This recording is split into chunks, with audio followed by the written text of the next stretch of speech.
It's the Buddy Bowl. Louisiana Tech and Grambling meeting up for the first time in Lincoln Parish. Let's pick this up in the first quarter. Bulldogs striking first. Justin Henderson takes it in from 7 yards out, and just like that, it's 7-0 Tech. Second quarter now, 10-0 and more from the Bulldogs. Jamar Smith hooking up with Griffin Herbert, 40 yards on the scoring strike.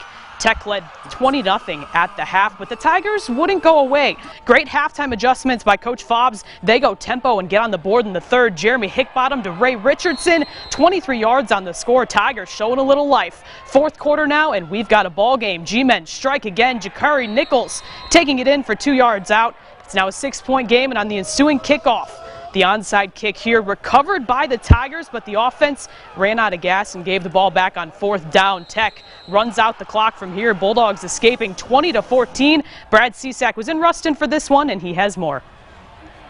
Yeah, Jory, now this one's going to go down as a win in the record books for the Louisiana Tech Bulldogs, but you get the sense this isn't a game they're too happy about. Bulldogs looking completely lethargic there in the second half, amassing only 154 yards there in the final 2 quarters. And talking to Coach Holtz in his post-game press conference, he said that when he spoke to the team after the game, it felt like he was talking to them after they had just lost. Now, he's trying to get his guys to treat this as a win, but says there's a lot of work to be done in this next week. The one objective we did coming into this game was win, and that's what we did. We won the game. So from that standpoint, I want to celebrate it. When we come in here tomorrow, my mindset will be an awful lot different.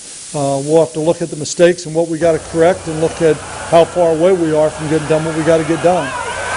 I just felt like we did not play with the same motive. So it wasn't pretty, but the Bulldogs do get their first win of the season as they get set to travel to Bowling Green next week. Now, as for the other team in this game, the Grambling State Tigers, Tim Owens is standing by and has more. Tim? Yeah, Brad, for the second week in a row, Grambling State had opportunities against an FBS school, and for the second week in a row, the Tigers came up just a little bit short. The G-men showed lots of resolve today, though, down 20-0 at the half, but they had the ball with 3 minutes to play, down just 6, with a chance to win this football game. And at the end of the day, you know, it's about scoring touchdowns. You know, you don't get anything for yards, you know, and you know, we have to do a better job, you know, of making plays when we need them the most down there. And you know, that's the mark of a really good offense, you know, when you can operate in tight headquarters.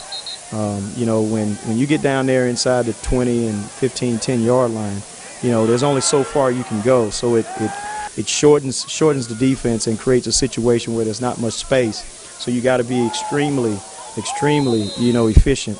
So the Tigers go into the bye week 0-2, but with lots of positives as they get into SWAC play 2 weeks from tonight on the road at Alabama State. Reporting in Ruston, Tim Owens. Jory, back to you.